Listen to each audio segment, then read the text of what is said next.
Hello. Hi, everybody. Hi. Hi, Talos. Hi, Inderil. Hello, Kiv and Kevin. How's everybody doing? Hello. Oh, Grayson says hi. What? Yeah. Are you also dying to talk about book 3? He's like, I have nothing else to say. All right. Well, we are a little early, so I'm going to give it a couple minutes. Kotsuki confirmed he's going to be listening in, but he is not able to join in voice today. Kiv, did you want to join in voice chat today? And then I haven't seen Stellar yet, but like I said, we're early, so I'm going to give it a couple minutes for hopefully Stellar can join. I think Avron's on vacation right now, so I haven't heard from her in a little while. And is anybody else in chat also reading along? Kevin or Taildos or Inderil, or any of you reading, or you're just here for moral support today?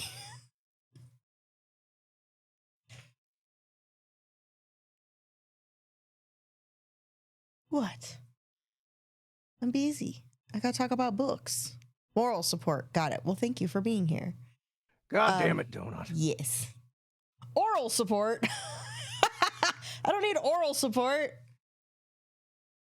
All right. These cats literally just had snacks, but let's do that. You have a migraine. I'm so sorry. All right, guys.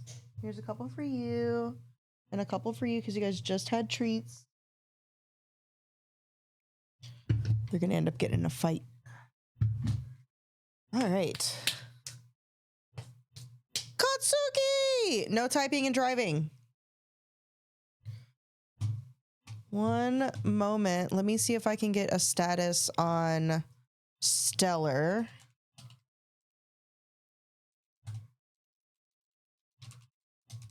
Before I start getting into details, because there is so much for me to talk about in this book. I think this might be my favorite book so far. And I think for a lot of people, book 3 is one of their least favorite. But I will get into it. I'm obsessed with book 3. There's just so much that happens. I think that was my biggest gripe with book 2. It was so damn short. It was just too short. I'm keeping an eye out to see if Stellar pops into one of the voice channels, and I'll grab him. But Kivrin, you said that you started reading ahead, right? You're on, what are you on, 5? Book 5? I think Kotsuki's quite a bit ahead as well. Last I checked in, I think Kotsuki was on like book 6. Y'all gotta slow down. How are you gonna remember anything? You keep getting ahead of us. I'll be starting book 4. I know. These are, I saw somebody describe these books as popcorn books. It's so accurate. I can't tell you how many people I've seen that are like, I haven't actually sat and read a book in years, and I read the entire series in 2 weeks. I think if we weren't doing book club, I would have crushed all of this and binged it and then gone back and listened to it a second time, because it's getting so damn good. You're waiting to start book 6 for a while now. Okay, all right. So if Kivrin can hold on, then we can all get on the same page.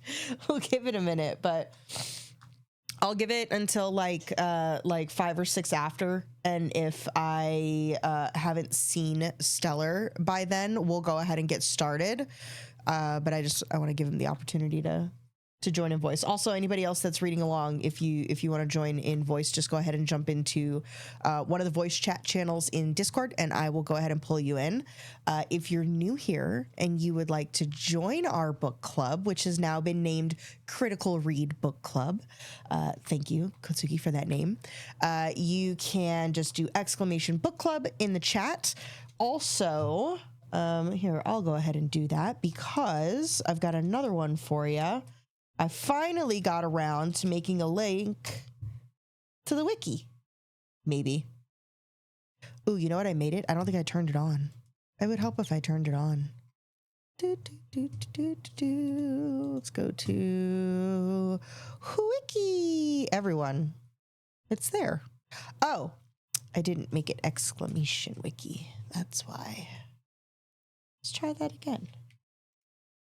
Hey, there we go. All right. So if you are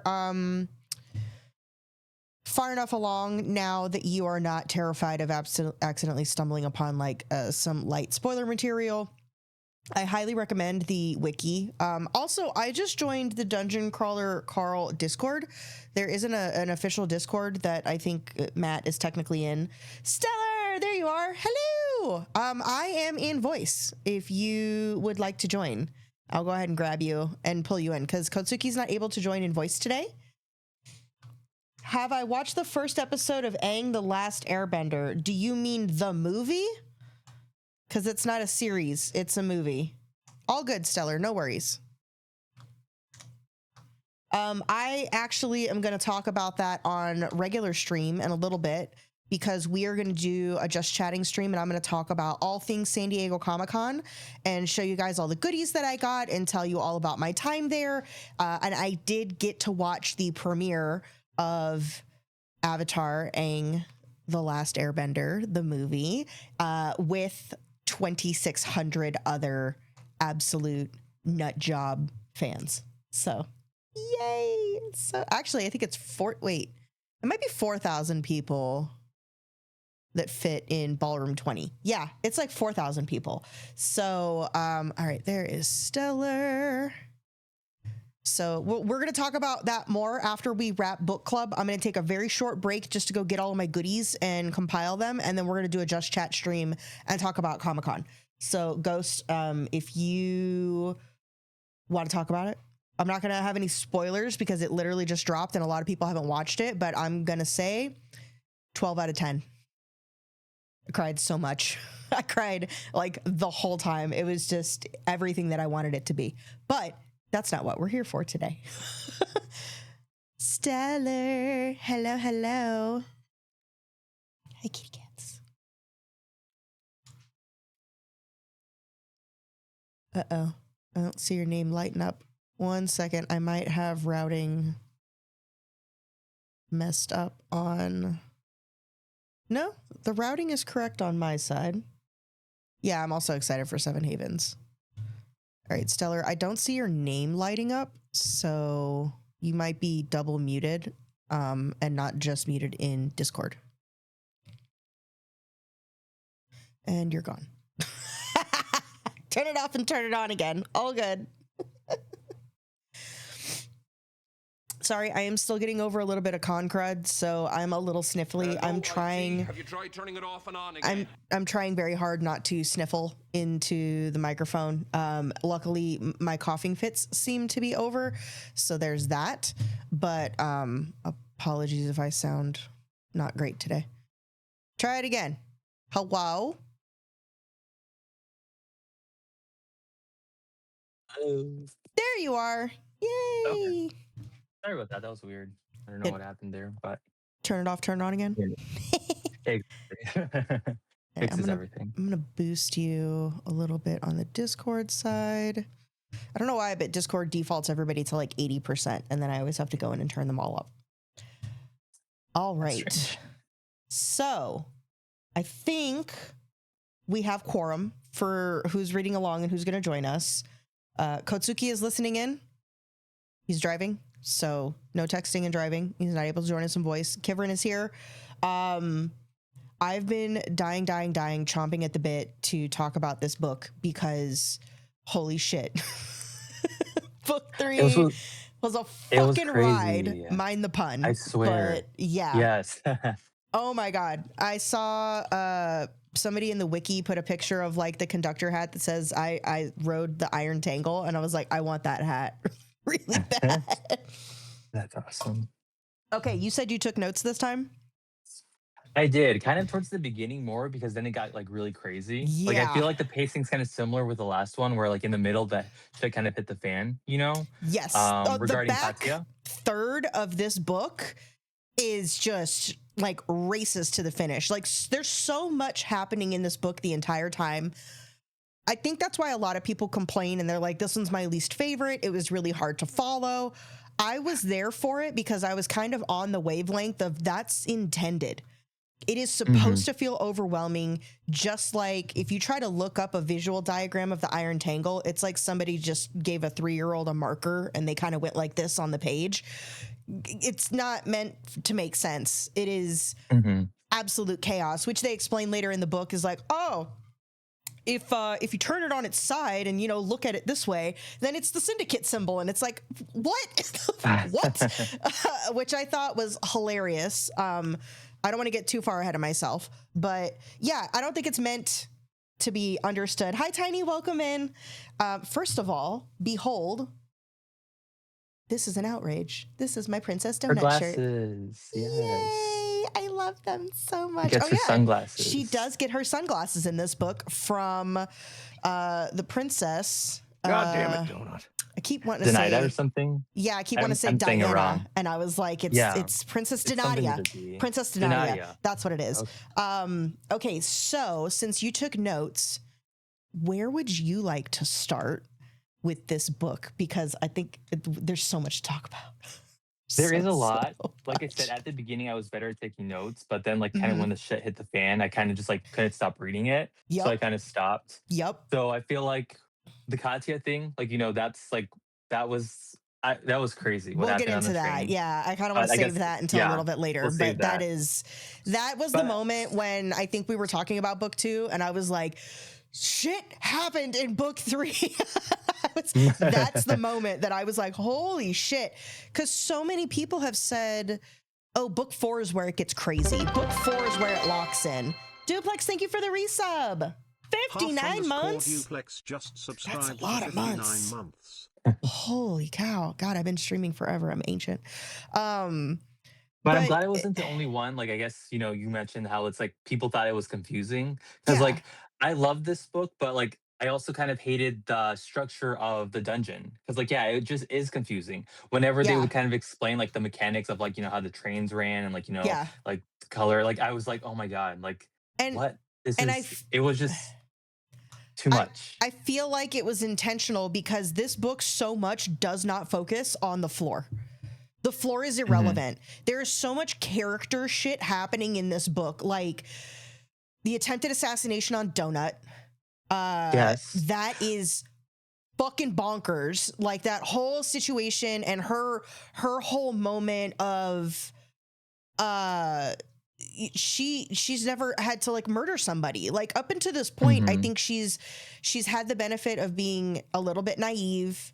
She's still very much an adolescent. She's still kind of learning, and she shows sometimes that she's picking up on a lot more than you think. But that's what kids do too. Like kids, they may not know how to verbalize it, but they understand a lot more of what's going around them, probably more innately than they know how to explain and articulate. So for sure, she's definitely like maturing, and you see like her growth is so fast. You know, she's but she still is, you know, an adolescent. I feel, but, like, you know, in terms of her mental capacity. I mean, with coming like processing things. I think. Yeah, and this book broke my heart so quickly in the beginning. Like I had a feeling Brandon wasn't gonna survive because he was just too much of I want to care for everybody and take care of them and everything. But the whole way that he tells this whole story and he has this, you know, split with Chris of all people. And the way I, in my mind, I see these rock people that like Chris chose a race for. I think of Korg from the Thor movie. Taika Waititi's character. Wait, who? Korg, when he's the... Is it the lava monster? Yeah, like he's a lava variant, but then there's like the 2 bodyguards in the Desperado Club that are also like rock people. Yeah. I visualize them like Korg from the Avengers movies, but the whole note at the end of like, this message is from a deceased crawler. I was like, oh, ow. And I guarantee you, now that he's introduced that, this isn't the first time that's going to happen. Like, For sure. we're definitely going to get a gut punch at some point where we're reading something and we're like, oh, here's an update. Like, I love Batista's character and he's awesome, but he's also so much of a side character. I'm just waiting for, he's not going to make it. Like, some shit's going to go down. I don't think Batista's gonna. It's like, I don't want to get to know these characters because I feel like, a lot of them are going to be kind of like, killed off, for sure. For sure. Mrs. McGibbons, I hope she stays, for around for a while. I love her. Amani and Ellie they have a good dynamic. Dude, they're like great opposites, dynamic. They both picked really interesting race class combos. And so now they're like evolution onto floor 4, like Ellie being in the top 10 and all of these little tidbits of her just being a fucking wild child in her youth before she got old. I live for it. I'm like, every time Ellie is just like, just tits to the wind, like she does not fucking care. She's like, whatever, I've already lived a whole life and she's even more chaotic than Carl, honestly. But I loved the way that they described Imani with her like mystical wings, and as they pass through people they get this like certain sensation and they get like a minor buff temporarily. I just thought that was such a cool thing to create to add into, and Imani's character has really evolved from, like, she was a nurse and she had all of this responsibility and it put a lot of pressure on her and she seemed very, very stressed out in the beginning, which everybody was. But now she's got this power, and I think she's found a sense of calm where she can like see her goal and she can focus, and she seems so much the like voice of reason. She's like the mother hen, like kind of how. Donut went and talked to her. Like Carl finds out later in the book, like, oh my God, Donut talked to you about the tickets, the hit list tickets and stuff like that. Yes. And for a moment, he has to process that, and he was like, wait, why wouldn't she come talk to me about it? And Imani's like, I like how Donut's like, Imani's a total gossip, and you're like, that's not the vibe I pick up. I was so worried about that. That whole plot line had me stressed because I kept teetering, like, I love Katya. I'm like suspicious of her. What is she doing? And then I'm like, is she trying to like start shit, like, start drama between like, Carl and Donut? Yeah. So that had me worried, that whole thing. I thought he did a good job in like the first half of the book, like you're not the same as how they make comments that like Katya's not that interesting and she doesn't do well on the interview shows and she's very unsure of herself because she's super introvert and really nerdy. And that's what I felt for her. She was just like, like they describe her as a mousy, kind of just like, very much she has so. a 1,000-yard stare, like, and I just felt bad for her. Like, I definitely picked up on that. I'm like, oh my God, Katya. But then again, like this, in line with trying to adjust it for like the book audience, then the reader is also seeing Katya evolve. And it brings up some really interesting character moments between Donut and Carl, where Carl calls out Donut for like, stop trying to change her, stop trying to make her somebody that she isn't. And she's like, I'm just trying to help her get to the next stage. You're the one that's not asking for her opinion about anything and, trying to force her to level up faster and do certain skills. And like, really, he got kind of controlling over, even though it was a positive intent on his part to make Katya stronger and improve her skills. And I think he probably felt like he had to fill in because Mordecai got fucking put on a timeout. Right. But he has such a good moment of like, Donut's totally right. She calls him on it, checks himself, and he's like, you know what? And he recognizes it and he grows and he goes and tells Katya, like, I'm sorry. Like, I didn't mean to do this. And, in the future, like, speak up and tell me, like, if you're not down with what I'm recommending, like, that's totally fine. And I love seeing all these different angles to Carl as a person, because we've talked about how he has such a strong sense of justice. He obviously is so much the person he is, formed from this extremely traumatic childhood that he had, which we now found out was, obviously an abusive father to him and his mother. His mother got them away multiple times. They kept getting brought back. And then she attempts to kill the father and then kill herself, but only succeeds in killing herself. Mm-hmm. And so it all of that. And I love the way that he ties it in with these like flashback moments where something happened, like the whole motorcycle during the carousel game show situation.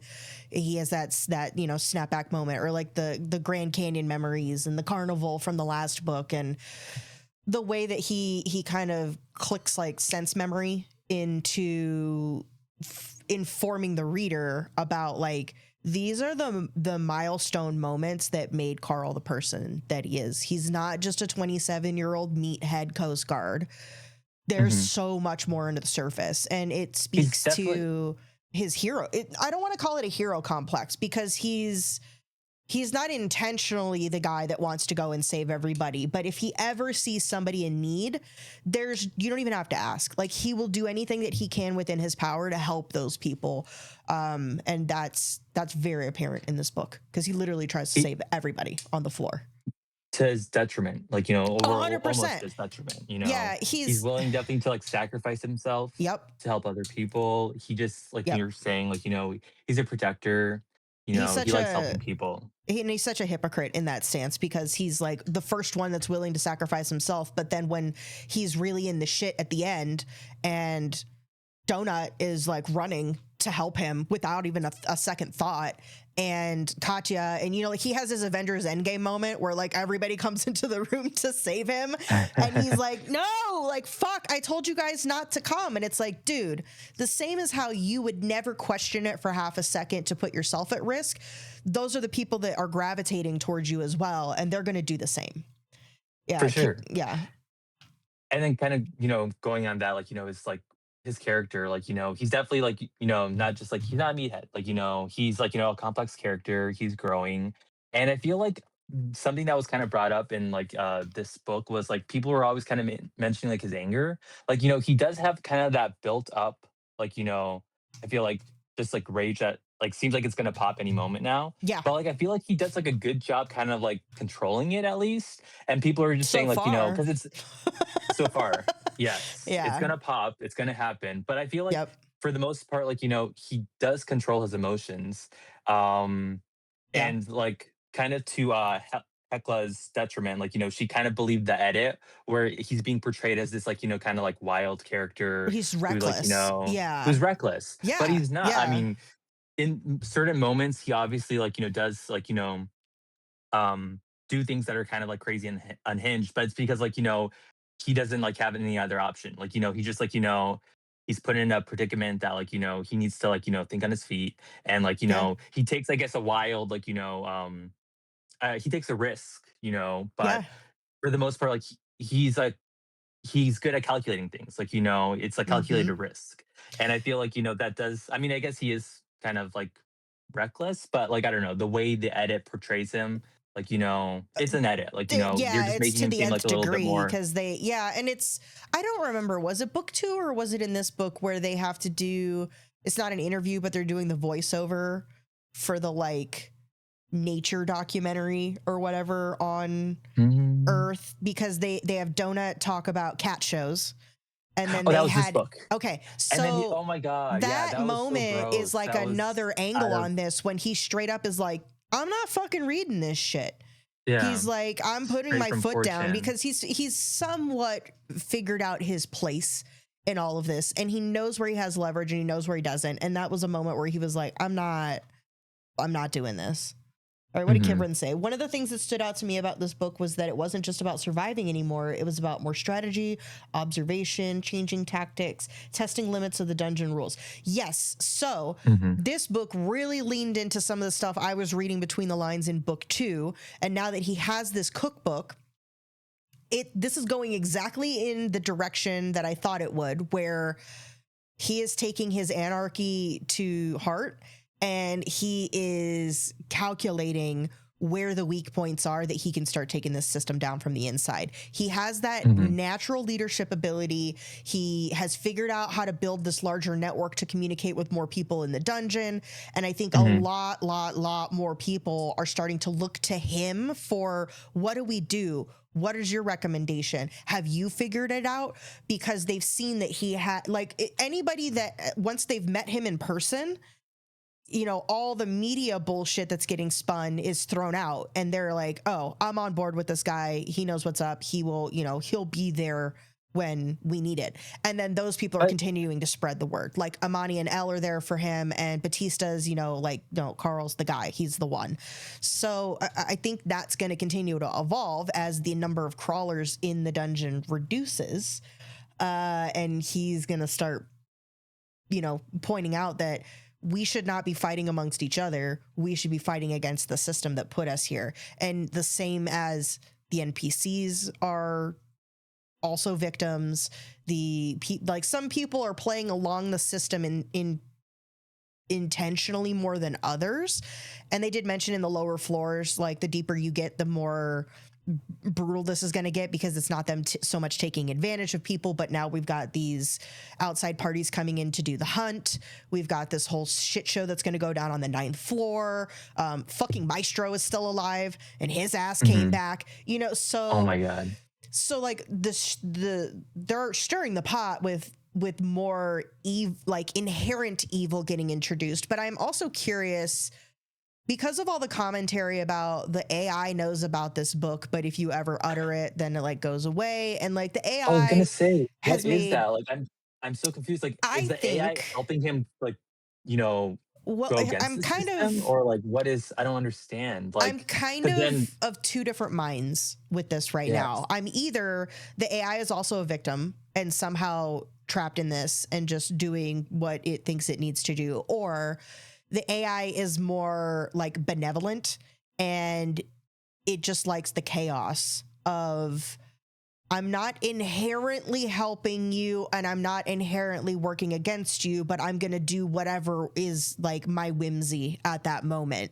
So maybe he gives something to Carl that helps boost him up and gives him a better chance. The whole situation with the Celestial box, you know, like the AI obviously has the ability to tweak things and make decisions, and it's developing more of a personality, but the reasoning for it making its decisions is not clear yet. Is it under control of something else and it is also doing this for its own survival, or is it like, I just want to stir the pot and see what happens? So sometimes I'm going to help you, sometimes I'm going to hurt you. And I'm sure it's not just Carl. Like, it's doing the same thing times however many people are in the dungeon. Just like the whole carousel was all of these amalgamations of things from Carl's real life, like his toolbox and the motorcycle, but they're all like, which is crazy when we find out like that tidbit, that the abuse, and they're all like not quite right. Like how he's talking about, like, that's my toolbox, but also the top drawer never closed because I knew this and that. So it's like it knows enough to make, almost like how Katya can be a doppelganger. Like it can make a mimic of something, but it isn't that thing. And so how much of that is like, that's the thing I don't have my finger on yet. Like, is this some grand scheme and Carl was chosen early on and it is trying to guide it down the path that it is already predetermined it wants him to follow? Or is it just making decisions as things come up and then the outcome is the outcome? Like I'm very much of two worlds of it right now, and I don't have enough evidence one way or the other to really make up my mind on it. I feel like it's a mix. Like, you know, I mean, when he gets the book, it does mention that, like, you know, due to predetermined conditions, like, you know, that's why he's getting this book. And like, you know, with the arrival of this book, we do find out that there are other crawlers who, like, you know, obviously have held this book. Yeah, like, in you previous, know, and what they've is it, the imparted their knowledge. 24th or 25th edition or something like that? He's the 25th edition. Yeah. So there have been other crawlers who have, like, you know, held the book before. So it sounds like, I mean, maybe the AI picks favorites. Maybe they're doing it because, like what you're saying, like kind of like to play maybe both sides, maybe cause some drama, stir the pot, or maybe they are. He just likes his feet. You know, they are trying to. or He that. just likes his So feet. yes, The AI most becoming more and more of a definitely. character in this book too. The dynamic with Carl is both horrifying and hilarious. Yeah, that's the thing, is like there's moments where the AI is so brutal and so cruel, and moments where it's just like taking the piss, you know. So And then it it's kind of all over the place. It's all the comedic moments in this are dark, and they mhm, continue. The more violent and the more brutal their reality becomes, the darker the comedy is, because that anybody that's lived through real trauma, you develop a very dark sense of humor because it's the only way to push to through. get through it. Like, yeah. Exactly. So one of my favorite parts was when he gets the cookbook. The book tells him, "This book has found its way into your hands for one purpose only. Together we will burn it all to the ground." That was a great moment that kind of set things up for what was to come. And that right there is why I thought maybe the AI is also somehow trapped in this scenario, because Mhm. what originally created the book? Was it truly a crawler, or did the AI create that as a plant and then like just kind of let it take its natural path? Right. We don't know. We don't know. And the mystery that we have gotten zero insight yet is like primals. What are they? What was their origin, and how did they play into this whole situation? Mordecai knew like a tiny bit about them. It seems like there's some information scattered, but it's one of those like so much time has passed that nobody in Carl's direct vicinity seems to know much about this choice that he made, and clearly it's going to become like a very important plot point in the future. So Mhm. we'll And then there are, like, see. also a bunch of gods apparently, like, in the 12th floor, so I don't know, And maybe they have something to do with it? the next book is the Feral Gods book. That's like the name of it. So Mhm. and well, I'll get to that later because we haven't talked about Kachi yet. But I was like, I don't want to get too far ahead in the story. But let me see. I had some loose notes here, so I wanted to see if I missed. I was Oh, gonna mention, I think it's interesting when he gets, the book, he notices a glint, and he says, like, "This is the second time I s" like, he kinda saw that glint, that's that the light other that kind of reason was, why I'm like, like, I think the AI is, or kinda some pointing him maybe, or, other like, entity. Maybe it's not the AI. Maybe it's something else.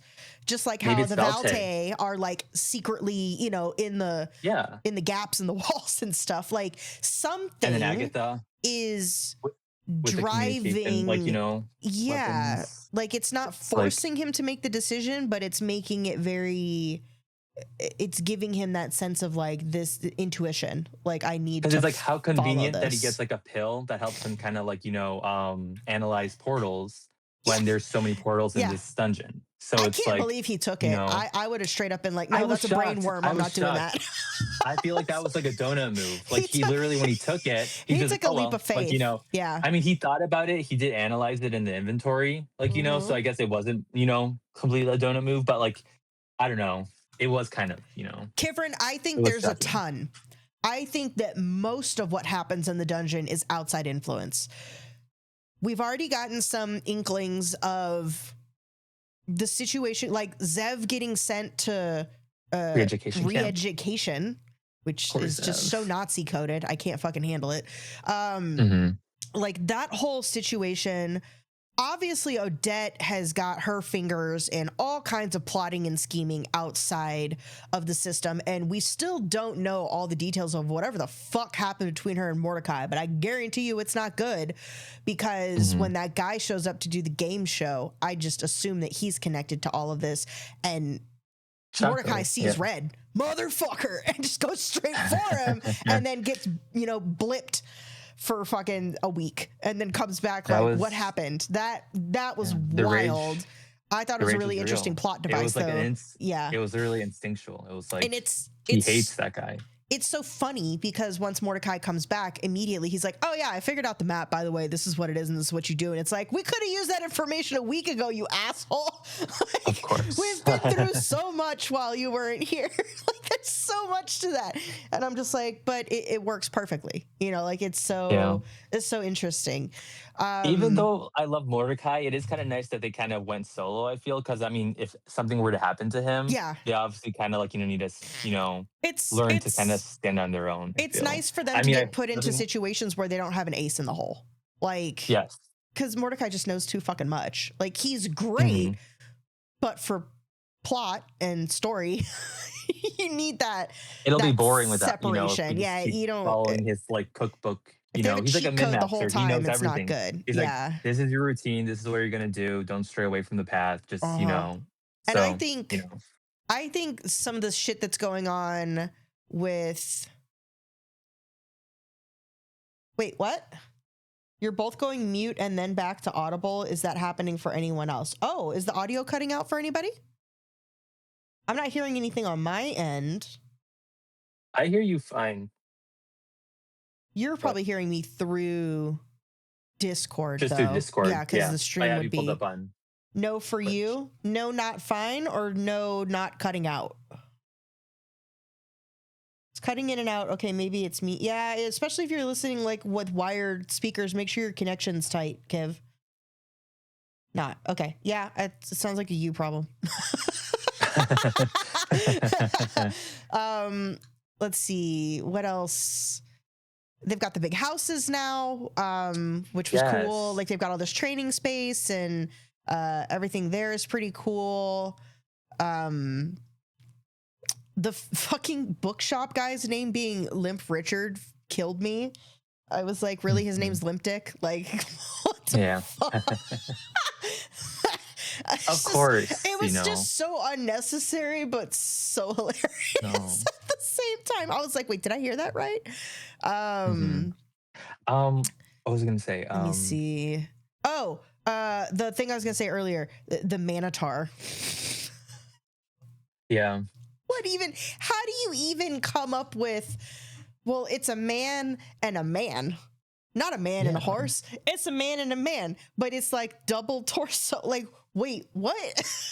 What the fuck drugs was he on that he was like, it would be really interesting. It's a fucking Manitar. The whole concept of it, I was just like, what?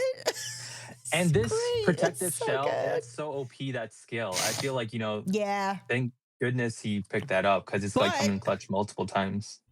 We have a plot device now in the form of a fucked up ring that he got that doesn't make protective shell don't fucking matter. Because this whole crazy situation that happens where he stumbles upon Frank fills in all the details of what actually happened with their daughter and with Maggie, and just it goes from making you so fucking furious at the mom for what she did to I just feel horrible for everyone involved, and it just points to the fact I kind of still feel like they're awful. Like, I mean, I feel like, why would you, like, after reading that, I feel they're like still shitty people. Like, they were still doing bad had good intentions, things. but like it was still like a bad idea. I feel like they were like too impulsive. They should have maybe thought it out, because like it's too risky. They had good intentions on behalf of their daughter and their want for her to survive, but they were still doing horrible things to other people. So like they still weren't good people, but they made the wrong call and their daughter paid the price, and in turn they are permanently traumatized and clearly not together anymore. So at some point Maggie's gonna rear her ugly head again, and that shit's gonna go down, I'm sure.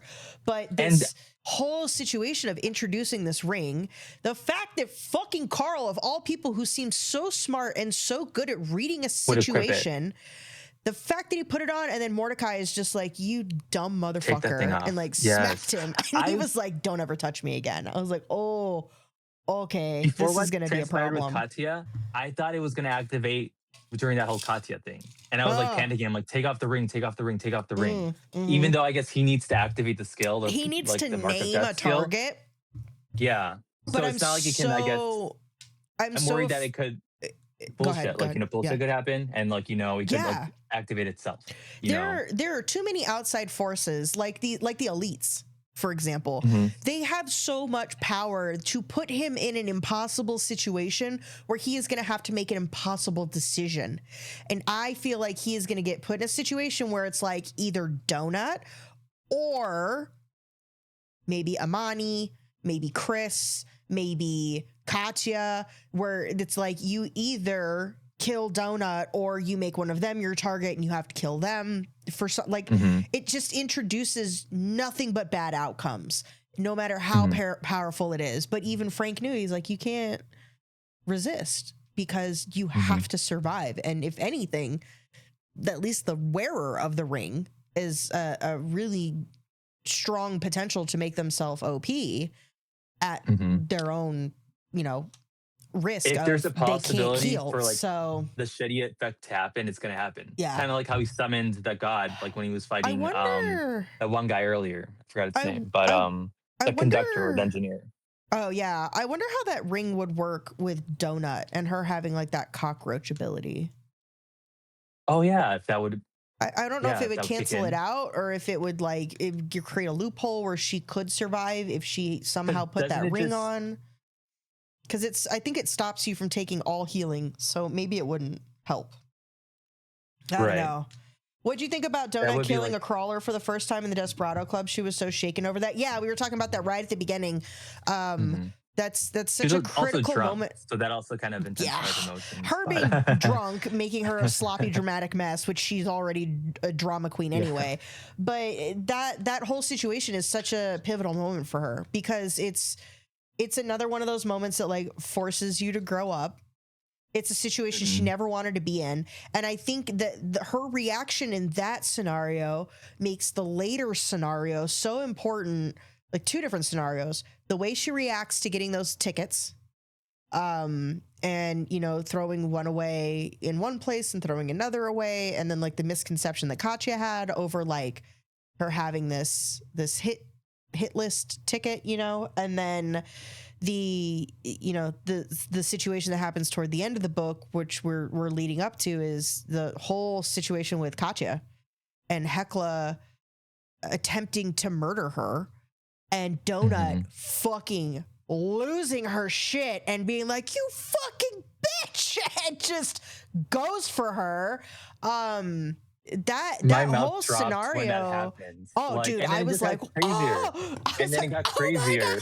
It's like, yes, I'm like, I was driving listening to the book when that happened, and I was just like, oh my God. I was like gripping the wheel. I was like, holy shit. I didn't see that coming. I don't really know what to expect. Like I thought they were just gonna like straight out maybe like attack Carl. I didn't figure and then I guess Carl kind of figures it out that they were maybe thinking about they were depending on him to kind of get angry and attack that healer. And then if he attacked the healer, then it would have been she made a bad calculation, man. She was doing it based on bad information. Like you said, she fell for the propaganda that's been spun up about Carl, and she made a calculated decision because she is extremely intelligent and analytical, and that's why it makes I was so confused why early on she was like, Carl, I want you to take care of Katya. That's one of my girls. And I was like, okay. But then once we started to get to know Katya, I was like, why does she see any value in her? Like, why would she want to keep her? Because I was having a hard time seeing how she was a benefit and not just a burden, especially before she does all this training and leveling up and learns how to use her doppelganger skill and stuff. Like in the early stages, it's like, why? But now we know it was all for a greater plot in the end. But I was like, I don't understand why Hekla gives two shits about her. Like, why is she important to her? Because I immediately picked up that like Hekla was very cold, very calculated, and anything for her version of the greater good. Like whatever the next survival step is, if she needs to sacrifice people to get there, she's going to do it. And then you meet Eva, who's just a fucking, cold-hearted cunt that's egging everybody on. And it's like, oh, God, here we go. So. Did we ever find out if they found Eva? I forgot. Not she at the end of the book. I think she's still out there somewhere. So would it be crazy if her and Maggie team up? Because does she know about, because we know that, Maggie and Carl, they obviously, Maggie's out for Carl. It's possible. Would Eva ever team up with I don't know. her? I feel like Maggie's not much for teaming up with anybody. I feel like she's very one-track mind, revenge plot. So, I don't know. We'll see. We'll see where that goes. Wait, who are Sledgy and Bomo?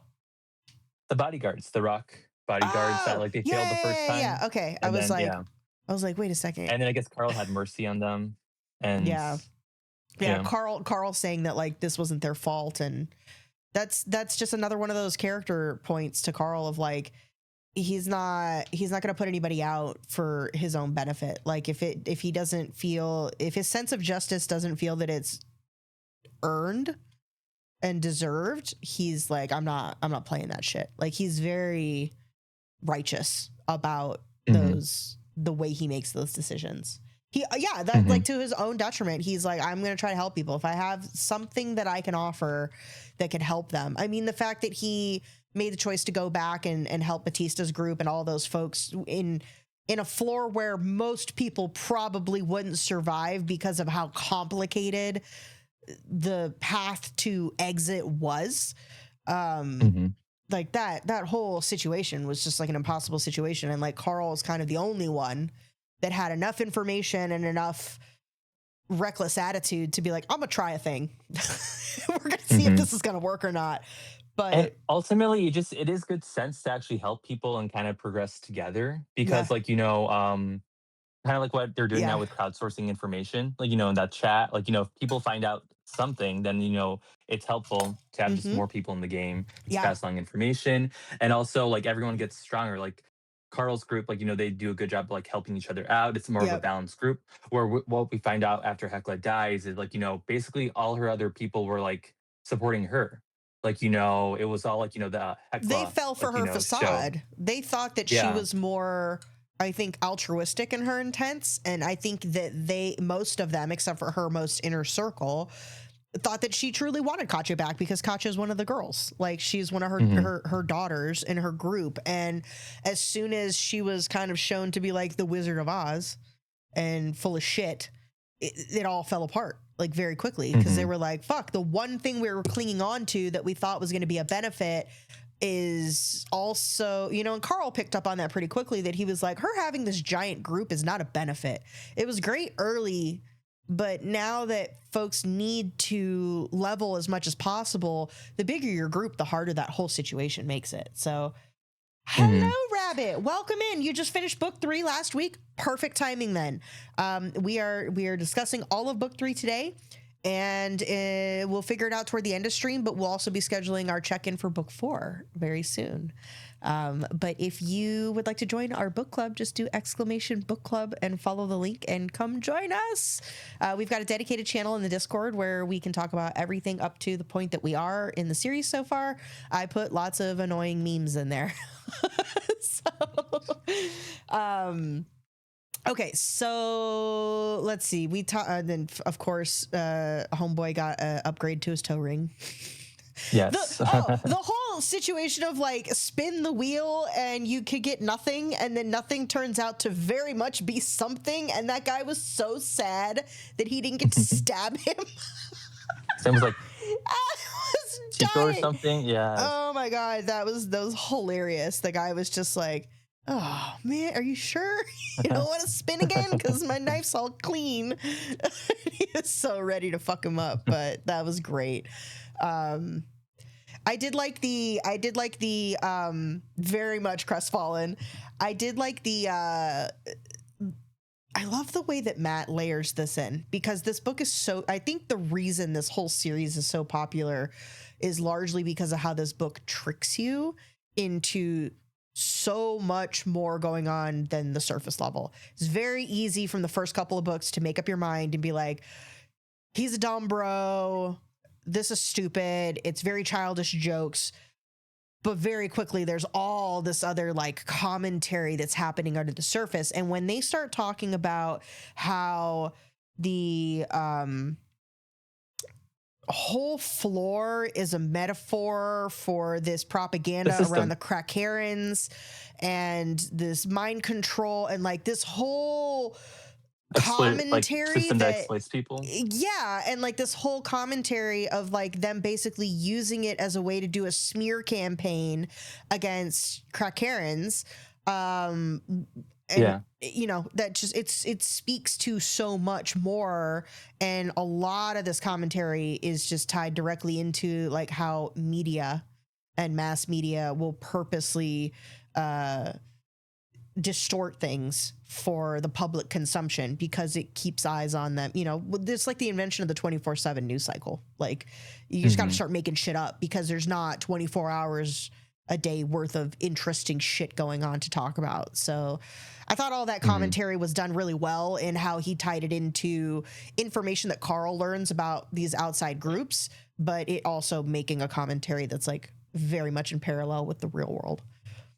And then towards the end, like lack of privacy. Now they're going to have access if they pay a fee to the that private fucks chats. everything up so much. Now that their chats are going to be pay to play, I was like, oh no. Fire Brandy. What? Oh, what? Yes. The babies. Like, the, yeah. the rockabilly demon that's giving birth constantly. I was like, wait, what? That was crazy. It's almost Even as for bad as the him. goblin babies. I was like, they're literally burning baby bricks. That was messed up. Wait, but I kind of liked her though. She seemed loved cool. her. I loved her, and then her whole choice to sacrifice at the end was just so sad, sad. Like, but I think this is the beginning of more and more NPCs starting to like him starting to find ways that they're going to realize that they're also trapped in the system because they're using this memory, wipe, but she very much made the choice that she made. That awful HR person. Oh my God. Yeah. Fuck Madison. That shit, Jesus, she was so annoying. I congratulate him on the restraint. I would have killed her. I would have snapped that bitch's neck so fast. The whole situation with Gary. That whole thing just was like, it sucked because you're eating a shit sandwich. Like he was like, oh my God, this is what I have to do.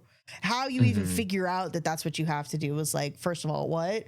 But the fact that he not only had to do it once, twice, a dozen fucking times, but then they took that and they spun it into propaganda to be like, look how brutal he is. He's so cruel. He just keeps torturing this NPC over and over and cutting off his hands.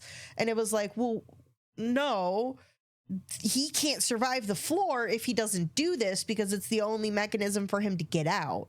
Like you're purposely leaving that information out because it doesn't serve their narrative. But that whole situation was just so fucked up. It just shows how sadistic the system is. Like, the people making the rules. Yeah. And then the fact that they introduced bounties on like the people on the top 10 list. Yeah. Like, I don't know if we mentioned that, but now that like makes I guess sense they're doing the top 10. though. Like I saw that coming. Once Mordecai mentioned that like there's a hunting floor and outside people with means can basically buy their way into the dungeon to knock people out and stuff. I was like, oh, here we go. Oh, the thing that I didn't mention before. So the whole situation with I'm team donut holes. Kivrin. But Princess Posse. I like donut holes. Donut holes is I thought it was great. Tasty donut holes. Why not? Which reminds me of a story that I will tell here about Comic-Con in just a moment. But the other thing, so like we've got this hunting situation.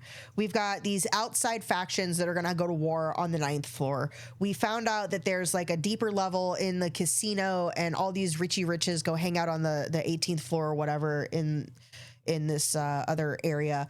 I guarantee you that the reason Odette is doing the shit she's doing is because she's hedging bets outside looking in. And she was like, all right, I'm going to get my sticky fingers in this so that I can manipulate it so that Mordecai is their ace in the hole so that these guys have a better chance of making it through certain stages because I guarantee you that bitch is putting like all her money on black and like directly profiting off of this situation going on. I think so for sure. I could see it happen, but I hope not. And her being like she is her sponsoring like Hecla's group and all that kind of shit. I was like, because she's playing all angles to her own benefit because she has so much inside information. It just feels too much like she's not like she's playing the stocks on the outside. Yeah, like there's some insider trading going on for sure. Like what her end goal is, if it's not power and influence, I think it's money. I feel like there definitely is going to be a betrayal with Odette. I don't know what it's going to be, for sure. but it I could don't be trust that bitch as far as I can throw her. Like she said that she was, she said it the second he met him. She was like, if you don't know their intentions, like don't trust them. And I was like, yeah, look in the mirror because it's her. Yeah, I mean, she is kind of two-faced. I feel in a way. Oh, what about the weird flesh wizard? Oh, that was Oh, hilarious. so The gross. picture in the book, I was laughing. Oh, Like, I didn't when know he there was got a picture in the decapitated. book. I'll put it in the Discord right now, but it is Yeah, actually hilarious. I please do. was hold on, let me do that right now. But that was crazy though. The whole wizard thing. Like, yeah, I don't Exactly, know. Kotsuki. She's also got the contract. So she has these exclusive rights. That's the thing, is I'm saying she's playing all angles. Like she had a line into Hekla's team. She's obviously got a connection with the chick that used to be their Zev, their PR person, who is now Carl's PR person, temporarily, forever, whatever, this whole situation with her and Zev. And then she's, she played the game so that Mordecai got stuck being their manager. Like there's just too many pieces that she has had some influence over that I'm like, this bitch is up to no good. Something's up here. Maybe it's gonna be like it was a debt all along. Kind of like Agatha. I don't know if Like I she's the feel one. like she's too cocky for that. Like she's too forward facing to be that critical of a plot device, but who knows? You never. Oh, ew. Okay, I see your picture now. I don't know. I thought it was funny. Just like I his just like the way, expression. the whole thing, the way it's described, and then that poor conductor guy is just like, "Help me, please kill me." I was like, "Oh no!" But I absolutely love how much shit that guy was talking through the door, and then fucking Donut was just like, bang, whole dead, like done immediately. He talked so much shit, and he was over in like 30 seconds. It was great. That skill alone, whole, is just funny to me. It's whole. Yeah. It's just whole. Donut holes. See? Donut holes. Get exactly. it? I still want to know what happened with her and Mordecai. I think we'll find out. There's no way we're not going to find out. We still haven't gotten all the details of exactly what led to his brother's demise. So, and Odette's hand in that. So, yeah, that's for sure. Yeah, that whole spell, I think it was a sleeper. Like Donut was so like not interested in it originally, and now it's going to become very popular. I think she needs to figure out how to level up that puddle jumper ability like very quickly though, so that she can reduce the cooldown. And then that one summon minion spell, or like the one that kind of like charms people. I feel like that is going to come in handy, even though love it's vampire, like, really impractical. The one that takes 5 minutes to summon, like, and like she remains stationary in order to like cast the spell. Yeah. Because Mordecai mentioned like this could be useful, but then Carl's like, in what world is that going to be useful? Practical. If you need yeah. I feel like that's gonna. You know what, Kiv? I'm curious if the whole spell is eventually how they're gonna like find their way to the outside of the dungeon. Oh. Because like they go to these interviews and they end up on the boats, and like the one time they ended up in like that artist's, when the assassination attempt happened, they were like, oh, we can still access our menu and our inventory and stuff like that. So like if they end up in one of those where they can still access things from the dungeon, could she use the whole spell for them to get on the outside of it? I don't know. I'm just so intrigued, like how, like when, because I feel like they're definitely going to escape, but it's like, I don't know. It's just when like, and how. Yeah. When it happens, how? Because like all their skills and stuff like that, like they're part of this whole system. So could like the corporation just turn it off? Can they survive now? Like, or are they like, yeah, I don't know. It's interesting finding out like, oh, well, the trains work this way because we hired they basically hired a contractor to build a thing, and the portals work this way because we hired this company to like build, like, so there's all these different disparate parts. It's not one omnipotent being that has power over everything. There are all these pieces that feed into each other, and so it's like, is it going to be like dominoes where when one falls, the rest of it falls as a result? It just collapses. Yeah, we don't know, because there's a lot of infighting. It's just like the true corporate power structure, like this whole situation that's going on with AI. It's all a Ponzi scheme and a falsehood of investing in something to force it to look like it's successful, even though it's not producing any actual money and profit for those that are doing all of this, but they're going to continue to feed into the system, because if they don't, it collapses. It's like the housing collapse in 2008. Like there's all these different scenarios you could point to that have like, it's a house of cards. It doesn't have a strong foundation. And obviously we know that the Kuatin were basically broke. The Valtair are looking for an opportunity to take over. Like it's ripe for shit going way worse than it has been so far. You really enjoyed the excerpts of the previous crawlers from the cookbook? Yeah, it's really interesting to get those little tidbits of like messages and lessons learned. And I like the update notes. Like the one guy went in and added all kinds of notes to be like, okay, this works, but also in this scenario. And then if you do that, and like how he figures that whole situation out with the backpack for Katya. But Carl's so the right person for this because he's so observant and he's so strategic. And so far, he's been great about not slipping up how he's figuring this stuff out. Because it's only going to take one time for him to say something, and like Mordecai or somebody's going to be like, how the fuck did you figure what? How do you know that? And then he's going to be like, backpedal. Oh shit. So I think he's the right person to Well, what do you think would happen if Mordecai finds out? I mean, like, well, the book said, like, if anybody else finds out about it, I forget what it said would happen, but like not good things. I feel like, yeah, it definitely says like keep it low. Obviously, you don't want the system. Yeah, it was or the like you corporation can't to find utter out. a word of this to anybody. Also, like, don't get caught, reading it and shit like that. I think it was like the book, yeah, like self destructs or something. Yeah, I think you're right, Kiv. Yeah, it'll like disappear or something. Because either it disappears because like they get caught with it, or they die. Oh, the donut hole reference. So, going outside the book a little bit, while I was at Comic-Con, last year at Comic-Con was the first time I ever heard of Dungen Crawler Carl, because I've never read lit RPG before. I'm not super in those circles. And so it was the first time I saw a few people cosplaying it. I saw a lot of people like talking about it. There were a couple panels for it, but this year, all anybody talked about. I think I saw more people talking about and engaging in Dungen Crawler Carl than people were excited that Marvel was back, because Marvel wasn't there last year. It has absolutely turned into what happened with Game of Thrones. So Game of Thrones was not, I'm talking about the books, like before the TV show. Game of Thrones was not like a huge takeoff hit immediately. But because of George R.R. Martin coming to San Diego Comic-Con and doing panels and talking about it, and then paired with the popularity of there becoming a TV show, it like catapulted it into the stratosphere, like to the range of like the Harry Potter series and stuff like that. This series is that now. I have never seen so many people foaming at the mouth over this universe, over the characters.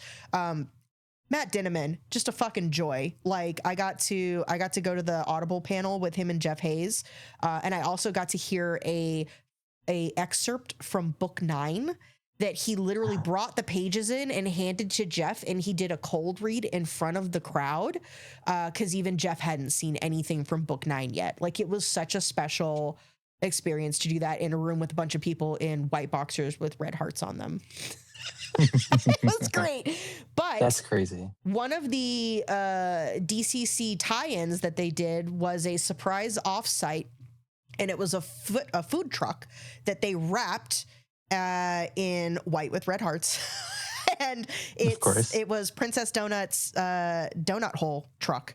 And Matt Dinniman actually like went there for a couple hours, and he was like handing out donut holes to people that showed up at this surprise offsite. And then they did a cosplay get together. So all the people that were dressing up as Carl all got together and took a photo with the truck and stuff. But it was definitely not Rabbit. Definitely not. I gotta say, it was really interesting because Matt is so open about, like, he's been writing books for a very long time. He's written a ton of books before Carl. He started working on Carl. I want to say he said like he's had the thought of doing an alien game show story for a very, very long time, but then he really first started writing Carl in about 2018.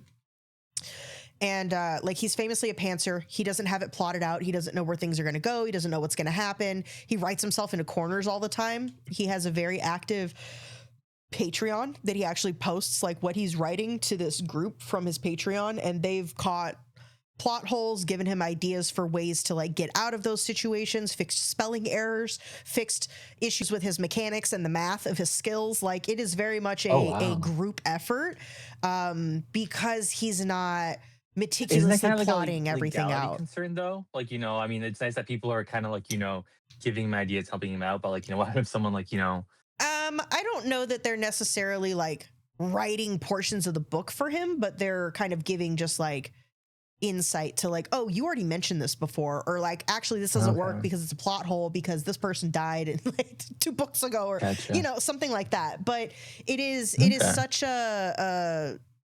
it's built so much off of like the love of this whole universe and this concept and everything. So it's really interesting to get his thoughts on that in these panels that he's done. And he talks so much about how he was doing all of this for such a long time, and then like Carl just took off like wildfire very quickly, and how like he's very much an introvert. He's not somebody that's like soaking up all of the fame, like he doesn't live for that. So it's interesting to see how he's dealing with that and adjusting to that, and kind of just like the things he likes about it, the things that he's like, stop sending me feet pictures, please. I don't have a foot fetish.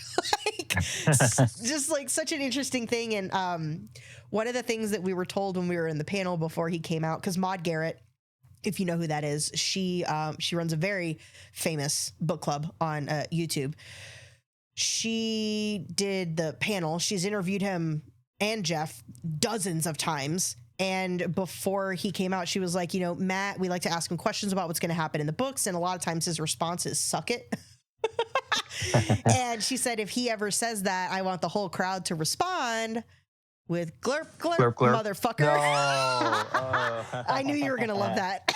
So it God. happened quite a few times, and it was hilarious every time. But it was just... he's so open with his conversations, and because he's self-published and he's independent and he owns the IP, like he doesn't feel like he has a stranglehold on what he can and can't say, which just made for a really refreshing conversation. Like it was really nice to get his insight on like how he got to where he is and what his process is, and he just seems like a fun guy in general. Like he's into horror. They joked about how if Jeff is voicing a character that he really doesn't like the voice, Matt will kill the character off in the book for him. Oh, So I think that was a little bit of a joke, but also a little bit true. They're like, this character is really annoying, and he's like, I'm just gonna find a way to kill that character off. No. That's probably why they snapped Mordecai out in the middle of the book, because that frog voice was really annoying. I don't like his form. I don't like his frog form. It sounds so gross. It wasn't great, but yeah. But I mean that it is what it is, Yeah. Did they discuss anything about the TV show? I think you mentioned that like maybe not McFarlane's really. the one that, aside from, because I'm so worried about that. I really don't want them to do live action. I think you mentioned it was live action because it's just so limiting. Action, and I feel like it would be perfect if it was animated. And they did confirm that Jeff Hayes is going to be the voice of Donut in the TV show. Oh. So they did make that announcement at Comic-Con. They have not made any other casting announcements. It is so early on that like none of that stuff is figured out yet. However, there was a spotlight panel on Dinneman, and it was hosted by a guy named Christopher Yost. Christopher Yost is actually going to be the head writer of the TV show, and he is a hardcore DCC fan. So Matt talked about how like he has a lot of faith in this to not get fucked up, because Chris is such a fan and he's also a writer and all of that. I'm not so concerned about that, because the material is the material. My concern is that like budget constraints are going to come into play, and they're going to have to make hard decisions, and it's either going to be lackluster CGI. I don't think they're going to be able to do practical for a lot of things, because it takes so long to do practical. And there are so many fantastical type creatures and characters in this. So for me, it's more like the logistics of like, how are you going to actually pull this off? That's what I'm worried. So it's great that they have a person who's so passionate about DCC. Yeah. But ultimately, it's the money. Like, that's kind of what happened with House of the Dragon, where the first season was good. And it's like the second season, due to like, the producers, like, own choices, kind of that went against George's choices. And also the budget. It sounds like, they had to shorten the second season. Yeah. A couple episodes. So ultimately, money. Like, that's what I'm season worried 3's about. been pretty solid so far, though. I gotta say, I think they got an influx of money, but I feel like it's been a roller coaster. But I guess that's a different subject. yeah. So. But like, I don't know. I think it's too soon to know. The problem is, and I'm trying not to get my hopes up too much, because too many times now I've seen where these streaming services specifically, like, they announce a big project and they're going to do it, and then like it never even sees the light of day. It never happens. I don't think that's going to happen with this, because this has the potential to be the next Game of Thrones level show, especially for an adult audience. Like, as long as they don't try to PG-13 it, which I don't think they're going to. It can't. It's because impossible. it wouldn't make sense. Like, yeah, you would have to take too much out. You would have to whitewash over like too many different things. And like, obviously, like the Fallout show is not for kids. And I think because it has that tone, it does it more justice. So like, there's who knows, like a ton of people wanted to they asked a bunch of questions about it, and everyone's like, I don't know, I can't, it's too soon to talk about it. And that is one area where he is going to have a short leash, because there are portions of that are outside of his control, that like he's contractually he's not going to be allowed to talk about it. He is an EP on it. So as long as we don't see some article that he's walking away from the project, that's a good sign. So I'm just too jaded over everything that happened with Avatar that I don't want that to happen again. So the Netflix series. Let's say people, they don't understand the message in DCC will call the show woke. Oh, well. Fuck that's not the audience for this show anyway. So fuck those people. Yeah. I mean, you see how the Odyssey, the Odyssey, it's a success, even though so many people were complaining about it. So it's so fucking good. It's so fucking good. I still have to see it. So it's so good. Bring earplugs though. It is fucking loud. Jesus Christ. Nolan's known for loud movies. I don't know what is up with the sound design, but that was the loudest movie I've ever been to in my life. I was like, Jesus. Okay, let's see. What else? There's so much that happened in this book. I know I'm missing stuff. That one guy, that annoying guy who got the celestial box and got the jacket with the blue lightning power. Quan, I was hoping that they were going to go after it. Yeah, Quan. I fucking hate that guy. I can't wait for him to get his. I feel like he's gonna be one of those like cocky assholes that he's gonna be his own doom. Probably. He's going to fight like too close to the sun. Yeah, he's going to be like that, maybe like the invisible guy in Deadpool, Brad Pitt, when he fucking hits the electric line and dies.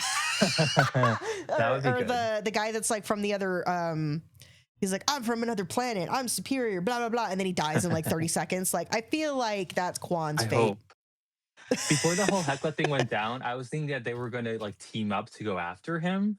But then obviously that didn't happen. Yeah. So, and he's still around. He's like one of the top crawlers now. So, but I don't know. He is, but like he fell into it. Like, he's failing upward.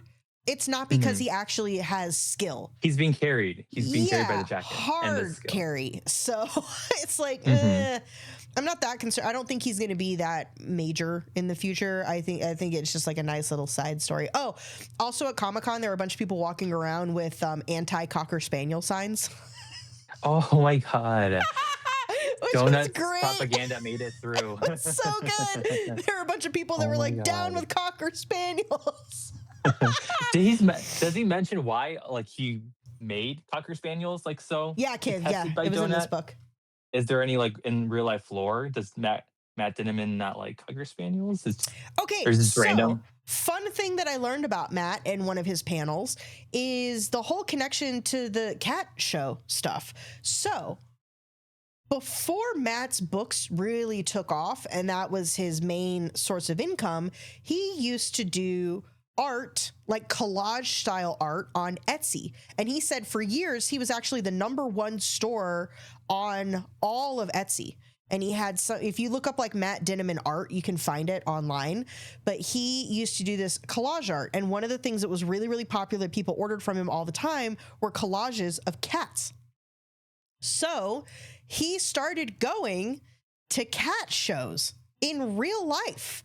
That's how he learned about how the whole cat show scenario works and like the different personality types, all the stuff that he wrote about like how B is and how her mother is, and this whole very cold, fucked up conversation that she has about, well, Donut's, past her use for me, so I'm going to sell her and breed her so I can get more money to get a new kitten, which there's no, like, it's just so fucked up. The more we find out about them, the more like, how was Carl ever with her? She sounds like her family's terrible, because we find out that her cousin was like doing like a whole like fake GoFundMe for cancer. Carl, it's just like all her family was terrible. Her mom, her cousin. Yeah, without being forced into a situation where he has to make a decision, he seems like one of those people that just lets the world happen to him.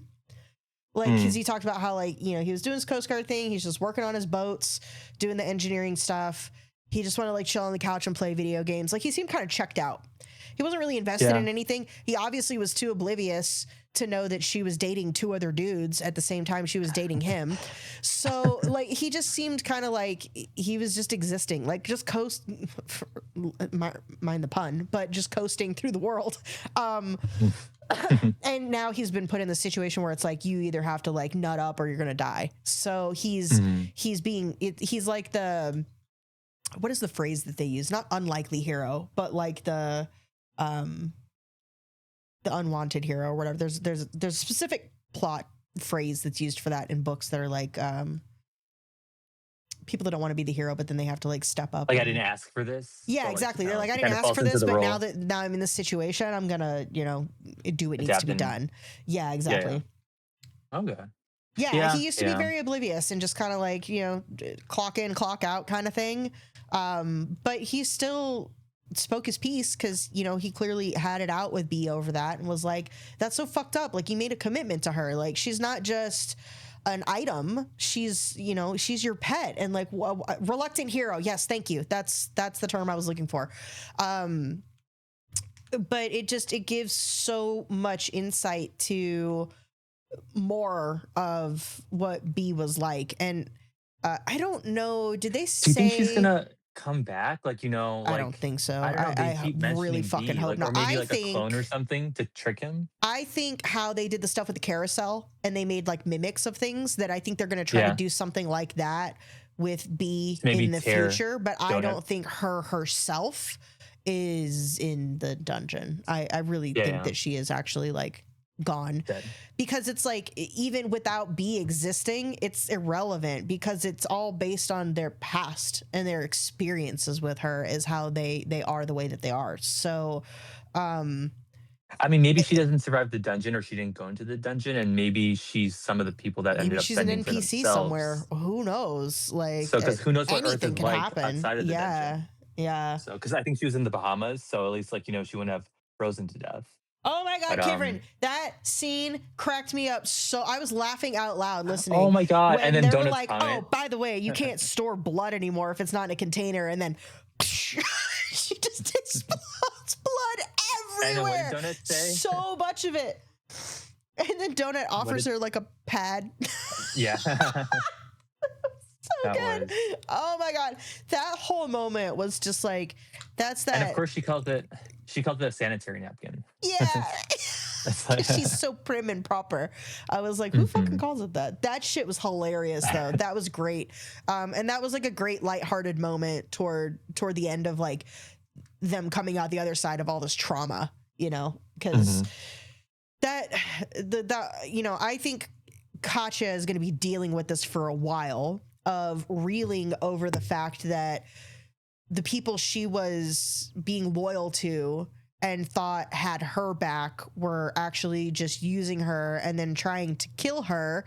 And she ends up with this bolt that can kill a god, which the next book is something feral gods. So especially since her friend or her like, but Eva, or who she thought was the friend, is still out there. Yeah. But it is a story of like found family as well. Like, true. It's not just Carl and Donut anymore. Now it's Carl and Donut and Katya, and by extension, Amani and Ellie. So I'm just worried because and wherever the fuck Chris is, like, we don't know when Chris is gonna pop back up. He's definitely gonna make an appearance. Yeah. I'm just worried because I don't think you see Katya in the covers. Like, I know that's kind of like spoiling, like looking at, well, not spoiling, but like, I don't think you really see Katya in the covers at all. So I'm wonder how long she's gonna last. Yeah, I don't know. If that tells us I anything, feel Katya's personality feels like somebody that will sacrifice herself in a grand way at some point. Mm-hmm. I do feel like that's gonna happen. I know Matt's not afraid to kill off a character. He was fucking around in one of the panels because they were talking about how like he's not afraid to kill characters off, and he was like, "Question for the audience: who do you guys like more, Donut or Mongo?" And the whole crowd was like, everybody. He was like, "Well, that escalated quickly." Like the whole room turned on him, and I was like, "Mongo is appalled." It was great. Oh, and she gets the saddle. She's got the saddle, so she's got Mongo now. Oh my god, I love Mongo so much. He reaches max size. So. When all that blood explodes, and then Mongo's just like da da da da, like dancing around in the blood and stuff. Like he's just like it's the rain or something. He's such a dinosaur. I'm curious if at some point they're gonna run into other Mongos, because he's a creature that's what he's worried about. And like them being and pack Carl's hunters. Worried about that. He's like, I definitely don't want to run into one of these guys. Right. And is there going to be some type of like an alpha situation where they fight with each other? Like, I don't know. That's what I was thinking. Maybe he could become like the sovereign over like, the group or something. And yeah. Like, I don't know. But I think that's something interesting that we could. He's a pupasaur. He really is. Little dogosaur. He's so cute. Interested to see what happens with the apothecary and the plenty. Those both sound pretty scary, creepy. Is apothecary the Krakaren? Is that what you're talking about? And then the clones? I'm trying to remember. I didn't do a good job of paying attention to the monsters in this book because there was so much happening. The Krakaren, the goat people. My God, speaking of goat people, Prepotente. How the heck? Yeah.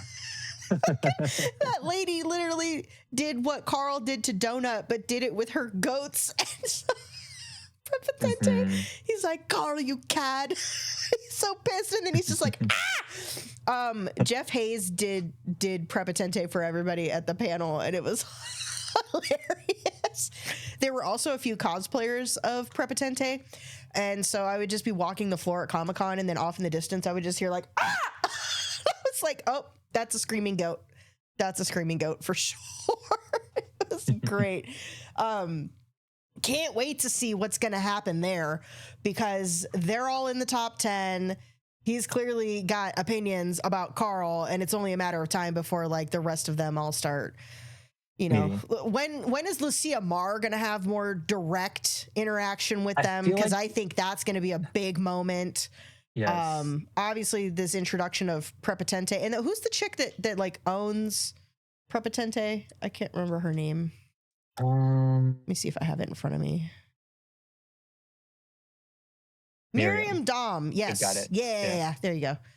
Are you just really good with names, or are you looking this up? Because I was like, I can't remember all these names.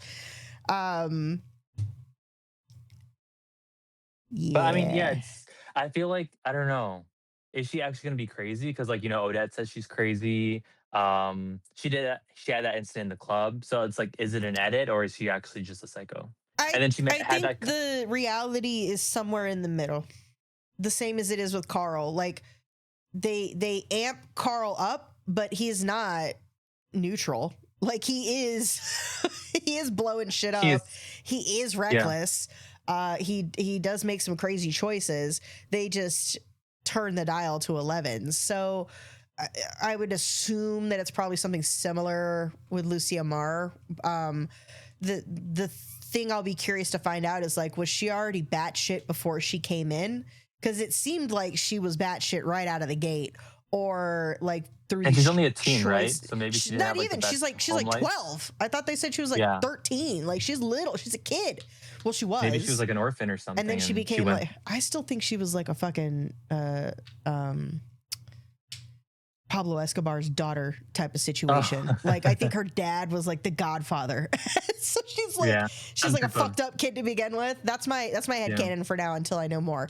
But yeah. Oh, I was gonna look up What is the page count for book? You have a theory about Lucia, not confirmed yet. Do you want to share your theory?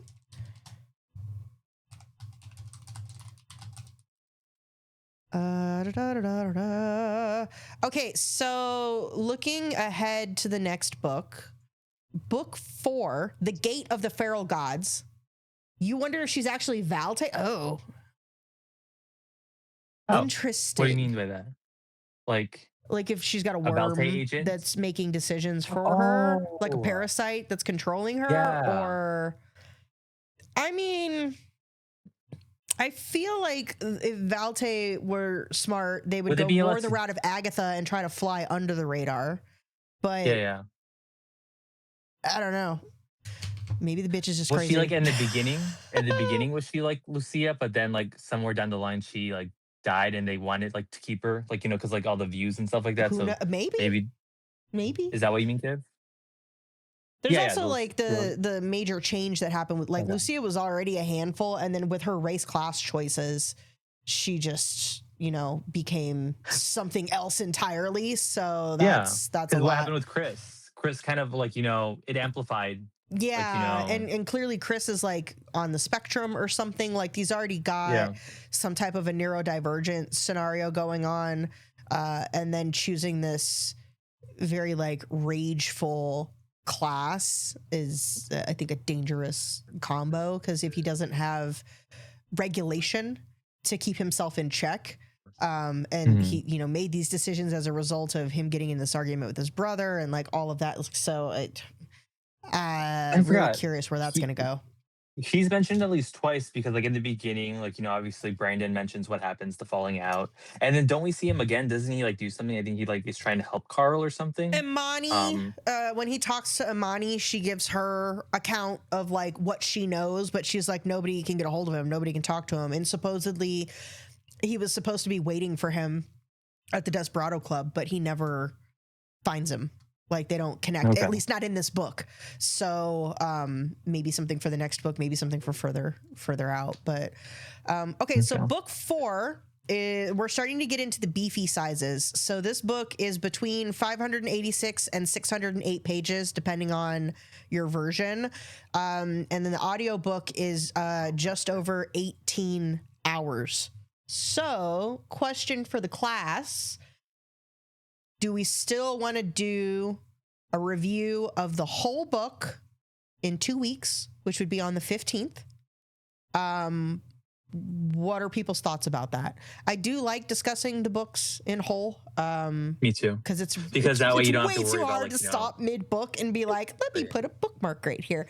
And then you just don't remember, like, you know, what part, like, you know, if it's the first part, second part, so you don't want to accidentally spoil something. So I like doing the whole book. Yeah. So by doing the whole book, are we good with still doing a 2-week window and reconvening on the 15th to talk about book 4? Which, that works for me. Kivrin, you don't even get a vote. You already read it, so Kivrin and Kotsuki don't get a vote because they've already read the damn book. When is Katsuki finally like caught up? Like, how far did you read again? I forgot. Stopped before book 6, and it's been weeks. Like he's taken quite a bit of a break. So if he can hold off, when we get to book 6, we can all get back on the same page. And then Kiv's on book 5. So Kiv's about to start book 6. Yeah. So I was like, stop. Okay. Yeah, literally. You guys are like, wait for us. We're trying to catch up. Exactly. Yes.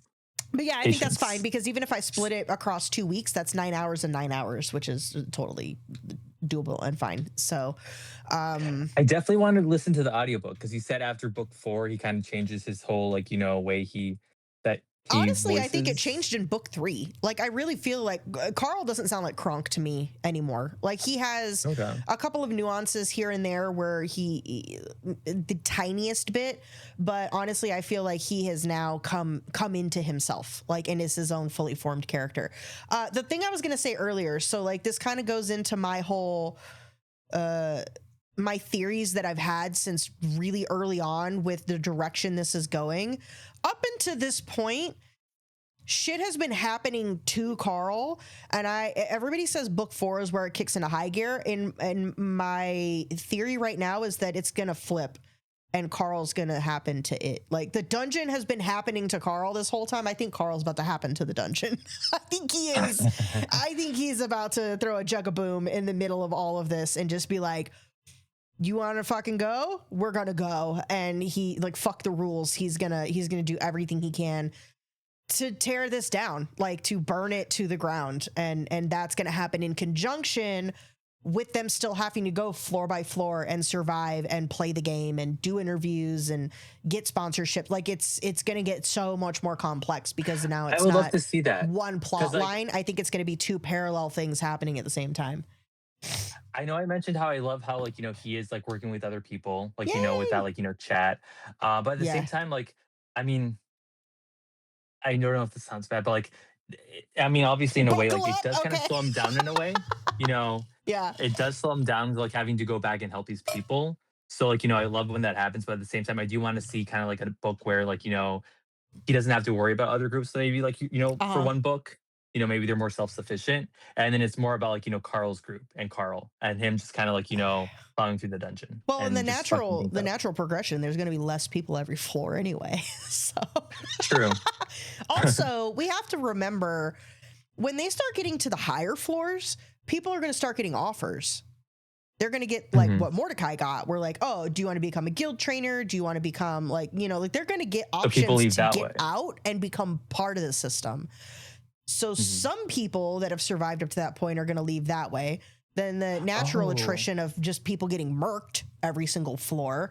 And then also this outside ticking clock that we've been made aware of, that they had to start this earlier than planned, and they're being put into a rush to get through the floors at a much faster pace than this would typically go because of all of these outside pressures and the faction fights and the financials and all of that. So, it's going to ramp things up as we go. I do know in the little excerpt that we got in book 9, there weren't any spoilers, but that book is like floor 12 or 13. So like even by book 9, which 9 is going to be 2 books. Let's just say it's book 9 and book 10, which is really just a part 1 and part 2. But even by book 9, they're only at 12 or 13. So we don't know, are they even going to make it to 18? What's going to happen? Because there's not, he did say they're going to be very long books, and it's going to be one continuous story between the two. That's why he's considering it like a 9 part 1 and a 9 part 2 instead of like 9 and 10, because there's no like wrap up of the story arc. He's like, it is going to end on a cliffhanger, and then the second book is going to pick up right where that one left off. Like, it's just going to keep going. So, but he is writing them actively. We're not going to get a George R.R. Martin situation where like the book just never fucking sees the light of day. He is actively writing them. He's already got the first handful of chapters done of book 9, and he's doing all of that and writing another book at the same time. Which he has another book called Operation Bounce House that's like a standalone book that he also wrote in the middle of him doing all of DCC. So he's just a nut job. Writes a lot and writes very fast.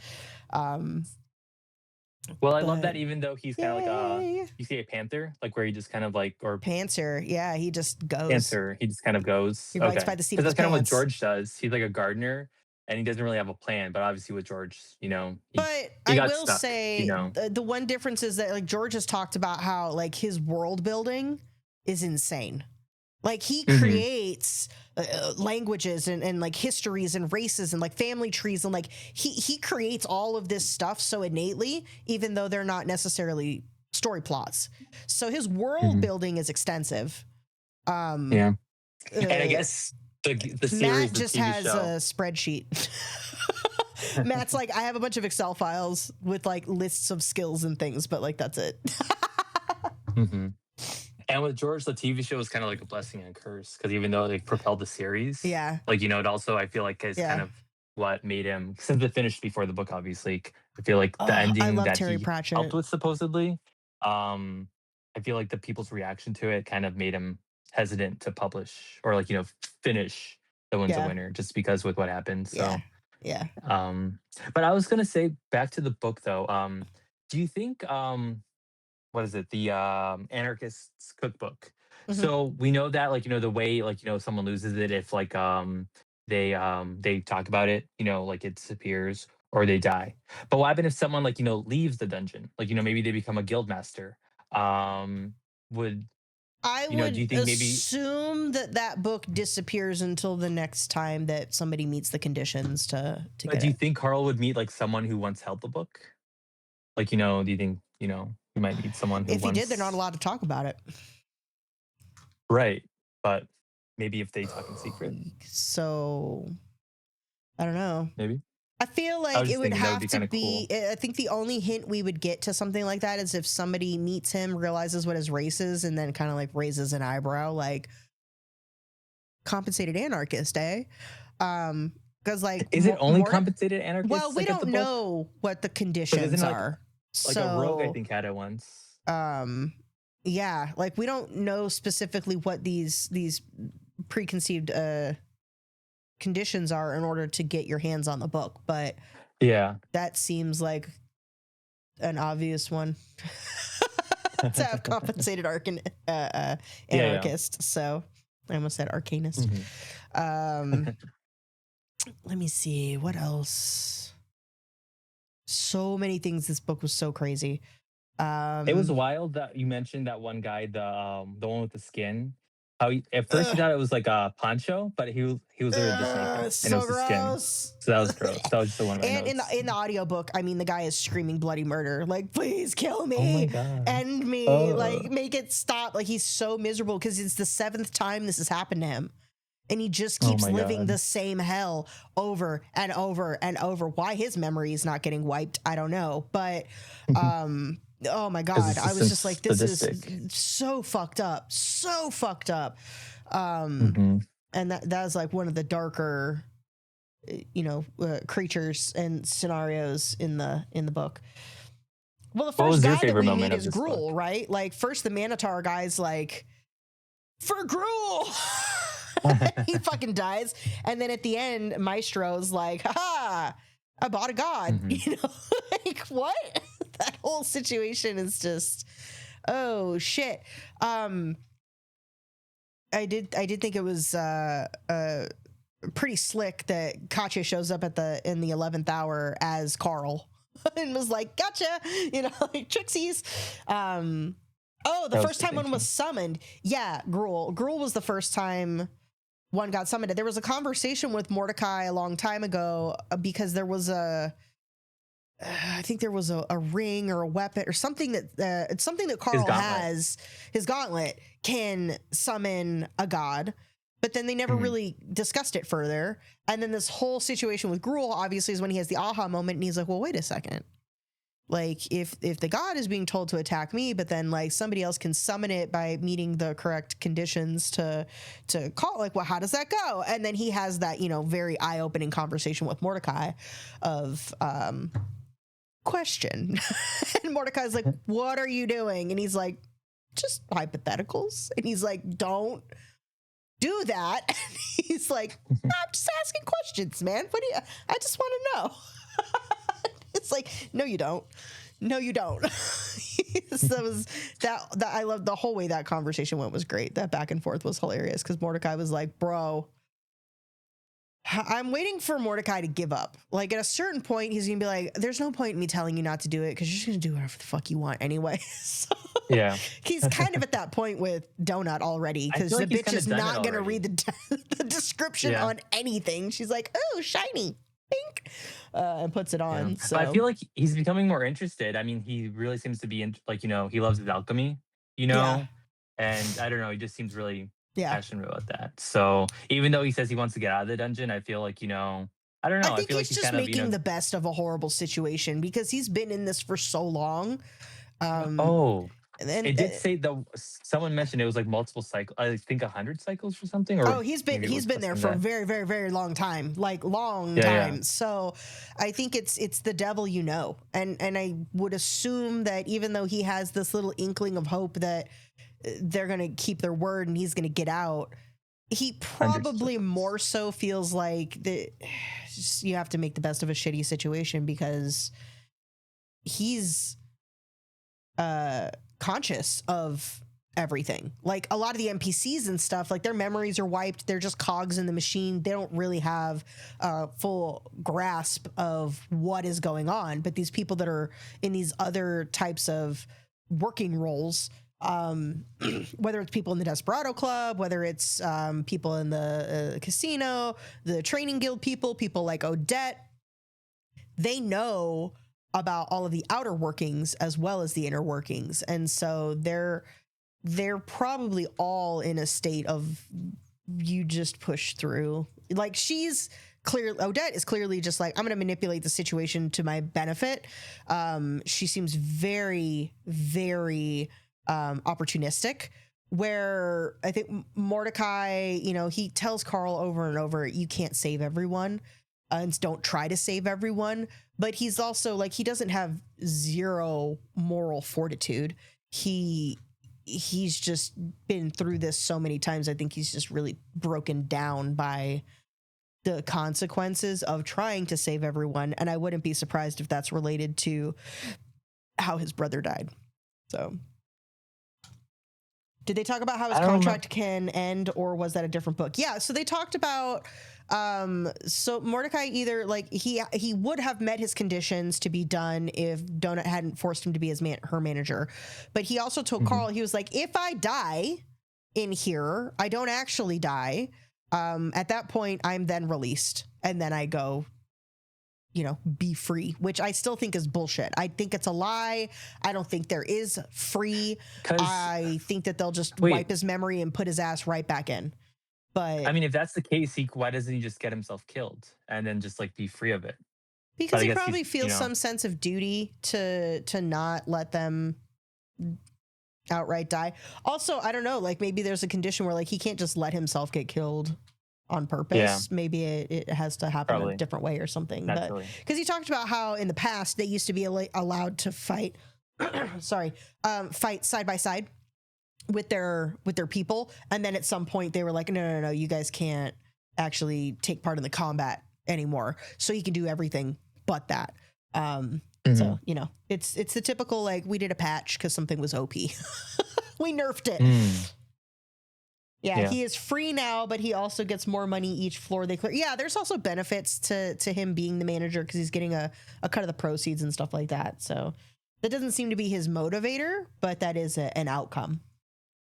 Love that the group came and saved Carl this time. I think direct result of him being willing to risk. Yeah, I thought that was a really important moment for him to have his end game moment where, it's him versus Thanos, and then all of his team shows up and they're like, because it kind of ties into like what I was talking about earlier, where there is this media persona that's put out of Carl that he's reckless, he's a dirty earthling, all of these like negative things. He's cutting this dude's hands off because he's just cruel. But anybody that's actually met Carl directly or is connected to like Batista, for example, knows Carl, and then Batista vouches for him with this group of people that he's with. Through that ripple effect, more and more people are finding him as a de facto leader or somebody to look up to, or someone to lean on. And in turn, Amani and Ellie and Donut, they've all been there since the beginning, and they're like, no, to the same degree that you would sacrifice yourself for us, we're willing to do the same for you. And there is that like true companionship there, that they're all in this together. And I think that's why it's his core group. And those are the people that gravitate to him, is because they get it. Like, they understand that they are all stronger together and not trying to fuck each other over for their individual benefit, like Quan. Fuck Quan. Yeah, fuck Quan. It's interesting too that they wonder if it's the same thing with Lucia, or if she, like it shows that they're aware enough that there is a potential scenario where like that's not the whole story. Like, even the whole thing that happened with Hecla, Carl understood it. Like he knew that it was fucked up, but he knew before it got revealed that like something didn't smell right here. But in the same vein, he's able to accept that like she's also just playing the game, and it wasn't personal. And like how hard he tries can be debated, but when it comes clear that they were trying to kill Katya, and he's like, all right, everybody take a beat, because he knows that Donut is going to lose her shit.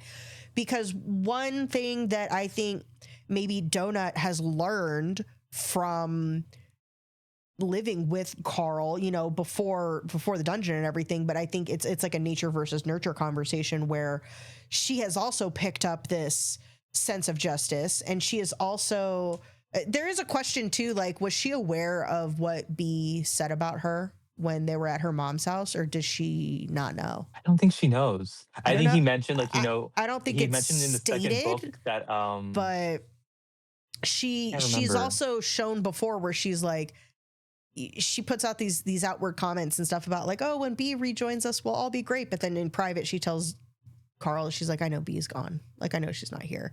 So I think she's struggling with a lot of that too. And that's the thing, is like, I think she's picked up on a lot more than she outright says that she has. But she's also, I feel like, picked up in this the second like book, fierce loyalty. he mentions, yeah. What in the second book? That like, I don't know. I think maybe Jonah was annoying him, or maybe it was the first book at the beginning, and then Car's like, "Should I tell her that she was about to get rid of her?" Like, Oh yeah, he struggled with it a couple times, and then they like, finally revealed like the larger conversation of how that all came to be. okay. So Book, yeah. That's Donut's, like, she's evolving past what, or initially on the surface level, is like she's very vain. She's very obsessed with attention. She's very shallow, and she has been very naive, and she's growing out of that, some through situations she's been put in, like having to kill the assassin before it killed her. And also from, she is making a conscious choice to trust others. And so she trusts Katya and Carl has those moments where he's like, I don't know if I should say something to Donut, because I don't know if she's going to open her mouth to Katya, but like he's thinking of all the scenarios in his head, because he doesn't trust her outright. He's like, he knows the connection to Hecla, and he knows that a lot of people have ulterior motives. And so like he's thinking about all of that. And Donut is very surface level with like, she's in our group. We've accepted her. We want to help her. And she's our friend. She's one of us. And she's very accepting of that immediately. And I think now through this situation, she is going to grow more discerning, less trusting, like just like children do as they become adults. Like you have those situations where somebody you thought was a certain way isn't, or had an ulterior motive or something, and then you are forever altered about that for all of your future relationships going forward. So this was that moment for Donut. She's still whimsical and extroverted and like very much wants to be the center of attention in the room. I don't think those are all personality of traits of hers that I don't think are ever going to change. But she's picking up all of these other nuances as she's kind of moving through what I would say is like adolescence right now into probably more of like young adulthood, which it's really interesting because that's wisdom versus intelligence. Like that's the difference. A lot of people will say like, what's the difference between like intelligence points and wisdom points? I would say that those are the differences. Like she's super intelligent because she has really high stats in the dungeon. So she can read a situation and figure things out and come up with like all these different scenarios pretty quickly. But she doesn't have the lived wisdom to know that like she shouldn't be so naive and trusting of other people. She shouldn't look up to Hecla as a hero and somebody to be in awe of because there's more to it. But she just doesn't. This is not her. She's never had a reason to need to look beyond the surface. So those are all those really interesting layers that he puts in. They're like subtle, but it's all right there on the page. Yeah, she's about to become more jaded, I think, for sure, like naturally, which Carl's clearly already extremely jaded. And with everything we've learned about his super traumatic childhood, it all makes sense. Like, but Donut hasn't had that. She was a very fancy show cat, and she was treated like royalty her whole life, and she's had no reason to think otherwise. Yeah, because Yeah. like with wisdom usually comes maturity and just experiences, like, you Yeah. know, and obviously like she was Yep. she was pampered, you know, She just so thought she didn't her and really Gravy Boat were gonna go off into the sunset together. exactly. I Rest in can't peace, Gravy believe that Boat. fucking cat's name is Gravy Boat. Oh my god, Carl's reaction to her being like Ferdinand, and then when he puts two and two together and figures out that Ferdinand was like the neighborhood tomcat, he calls her She ass was out in front of beat. everybody, and he was like, fucking Gravy Boat, is that what you're talking about? And she was like, his name's not Gravy Boat. She's like, he just immediately was like, what, that's the love of I your love that part. life? So great. I love that part. I love the talk shows usually, but I feel like there wasn't really a good talk show moment this time around. I No, feel because like we had the weird the the planet, documentary or whatever. Beautiful Planet or whatever voiceover thing. But again, like that's what one of the things I really liked about this book, and I think just because it's like a moment in time, star-crossed lovers, exactly, was that like I really feel like the floor was not important in this one, and neither were the like interview moments, because we got so much juicy character development from other sources. All the shit that happened in Desperado Club, all these, you know, chat conversations going on, and then the actual like intersection of, because now that all the crawlers are intermingled and they're not separated anymore, like there's so much more of like people butting into each other, and whether it's through them being allies or them being enemies, you know, take your pick. But it opens it up to a lot more variation, so that it's not so rote every book where it's like level interview, you know, like it's not going to be the same every book. It was nice seeing characters come back, you know, and play such a, you know, vital role. I love that. I also loved how, you know, when they first got their little like coupons to get rooms, even though Donut could have a room of her own, she's like, no, Carl, I'm sleeping with you. Like, you know, that was really cute. That's the cute stuff about her, where she's so like, it's like stuff like that that makes me believe that she really does love Carl. Oh, 100% and then like she does does mention after, like, you know, that because at first she was like starstruck with Hecla, you know, and Carl was worried that like, oh my god, like, you know, would Donut leave me for Hecla? But you know, it's obviously but stuff like immediately that. he Like, was you know, like, that I'm no, and he there's no way. never thought that she would make the choice to do that. He was afraid that outside forces were plotting to like separate them, kill him, or find some way to permanently separate them, so that Donut had no choice but to go with that group. But I think he had a lot of faith in Donut, because the same as with the Hitman tickets. When Katya came to him super concerned about that, he immediately was like, no. He's like, that's not Donut. She wouldn't do that. And, you know, he was like, let me go get the details. Let me have a conversation and figure it out. But he wasn't spiraling. He wasn't like, oh my God, is she really going to like turn? And would she try to kill Katya? Like that was like never a question for him. Like I feel like he has a really strong resolve of who Donut is at her core.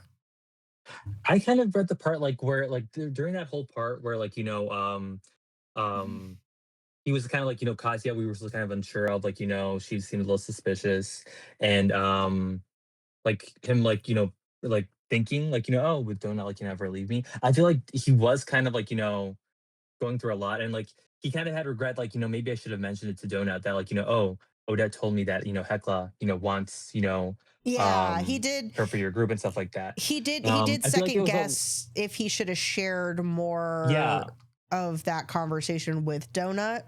And it might just because like the way I picked up on it because of the way it was voice acted. Since I'm listening to the book and not reading the book, that could be the difference in like how it was absorbed as well. Yeah. But I mean, I don't really think he like seriously thought, you know, Donut would leave, but I feel like he maybe had like a little inkling, because like he was just going through a lot, like, you know, with the drama that, like, you know, finding out that Donut, like, why didn't Donut tell me about those golden whatever PvP tickets, the PvP like, you know, coupons, and then too much stuff was going on, so I just think it was an inkling. I don't think he was like legit, you know, concerned.